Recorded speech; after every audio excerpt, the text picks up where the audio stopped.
Hello friends, कल इतिहास के पाठ 8 पर्यटन का इतिहास कक्षा 10वीं इसके अंतर्गत हमने पर्यटन के इतिहास के बारे में जानकारी प्राप्त की थी कि किस तरह से पर्यटन की शुरुआत होती है। आज हम पढ़ेंगे पर्यटन के प्रकार। तो पर्यटन के प्रकार में हम देखते हैं जिस उद्देश्य को लेकर पर्यटन किया जा रहा है उसके अनुसार पर्यटन के प्रकार बनाए गए हैं, जिसमें सबसे पहला है अंतर्देशीय और स्थानीय।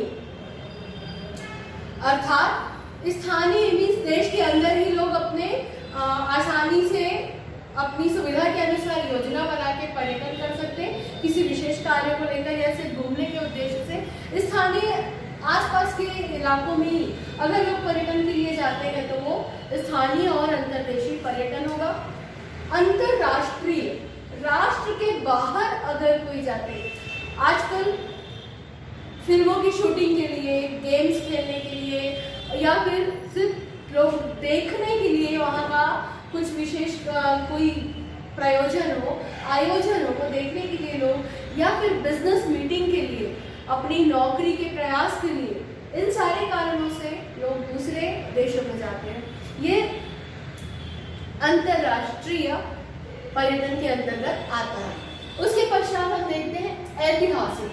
अब पर्यटन जो है वो ऐतिहासिक कैसे होगा? तो इतिहास के कारणों को जानने के लिए ऐतिहासिक धरोहरों को देखने जाना पर्यटन का अगर उद्देश्य है तो वो पर्यटन ऐतिहासिक पर्यटन कहलाता है। जैसे कि बांधवगढ़ की गुफा देखना है, किले देखना है, शिवाजी महाराज के बारे में जानना है, तो मीन्स इतिहास से संबंधित बातों की जानकारी के लिए यदि पर्यटन किया जा रहा है तो उसे ऐतिहासिक पर्यटन का नाम दिया गया है। बिल्कुल वैसे ही हम देखते हैं भौगोलिक। भौगोलिक यानी भूगोल से संबंधित, भूगोल यानी अर्थ, धरती। तो धरती में बहुत सारे, कहीं पहाड़ है, कहीं झील है, कहीं पे खाइयाँ हैं, कहीं घाटियाँ हैं, बहुत सारे यहाँ पे धरती इसमें तो प्रचुर मात्रा में बहुत घनी है कि उसका भौगोलिक विस्तार और वहाँ पे प्रकार उसके बहुत अलग अलग है। तो इनके दर्शन के लिए, इसके देखने के लिए, अवलोकन के लिए अगर पर्यटन किया जा रहा है दैट इज भौगोलिक पर्यटन। अब सवाल आता है कृषि। तो कृषि पर्यटन क्या है?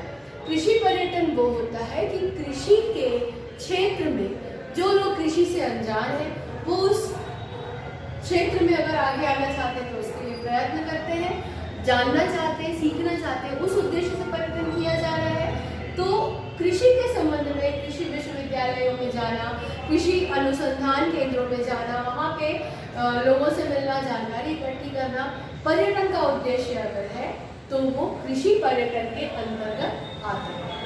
क्रीड़ा यानी कि खेल। तो क्रीड़ा अर्थात अगर ओलंपिक्स होते हैं, विंबलडन गेम्स होते हैं, क्रिकेट्स होते हैं, कुश्ती, अभी महाराष्ट्र में कुश्ती की प्रतियोगिताएं होती हैं, तो इस उद्देश्य से, क्रीड़ा के उद्देश्य से अगर कोई पर्यटन करता है तो उसे क्रीड़ा पर्यटन का नाम दिया गया है। तो पर्यटन के प्रकार पर्यटन के उद्देश्य पर निर्भर है। आगे हम यदि देखते हैं तो स्वास्थ्य। आप देखते हैं कि बहुत बार लोगों को अपने स्वास्थ्य के लिए दूसरे देशों में भी जाना पड़ता है ट्रीटमेंट कराने के लिए, और हमारे भारत में योग चिकित्सा, आयुर्वेद चिकित्सा बहुत प्रसिद्ध है और बहुत लोकप्रिय भी है। हमारे देश के अलावा बाहर के देशों से भी लोग यहाँ पे योग चिकित्सा के लिए, आयुर्वेद चिकित्सा के लिए, और विटामिन डी, भारत में सोलर एनर्जी प्रचुर मात्रा में है तो उनसे संबंधित ट्रीटमेंट कराने के लिए लोग आते हैं भारत में। स्वयं स्वास्थ्य की दृष्टि से दूसरी जगहों पर लोग जाते हैं।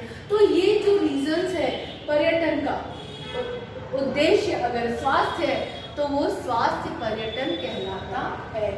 अंत में एक बचता है प्रासंगिक। प्रसंग जैसा हो, कोई कारण नहीं है लेकिन कोई खास प्रयोजन से कोई व्यक्ति पर्यटन कर रहा है, पर्यटन की योजना बनाता है, तो उसे प्रासंगिक पर्यटन का नाम दिया गया है। तो इस प्रकार आज हमने देखा कि पर्यटन के प्रकार है स्थानीय और अंतर्देशीय, अंतर्राष्ट्रीय, ऐतिहासिक, भौगोलिक, कृषि, क्रीड़ा, प्रासंगिक, स्वास्थ्य, कुछ भी हो सकता है। It only depends upon the objective of पर्यटन। पर्यटन के उद्देश्य पे डिपेंड करता है कि वो कौन से प्रकारों में आएगा। एक और बात है कि आज पर्यटन जो है बहुत ज़्यादा कोविड महामारी के चलते प्रभावित हुआ है, परंतु पर्यटन है जिसे रोका नहीं जा सकता। कुछ समय के लिए पॉज जरूर हुआ है, पर पर्यटन खत्म नहीं होता है। तो आज हमने देखा कि पर्यटन के प्रकार क्या है और किस आधार पर उसको विभाजित किया गया है। अब अगली क्लास में हम देखेंगे पर्यटन का विकास कैसे होता है और कौन से घटक उसको प्रभावित करते हैं।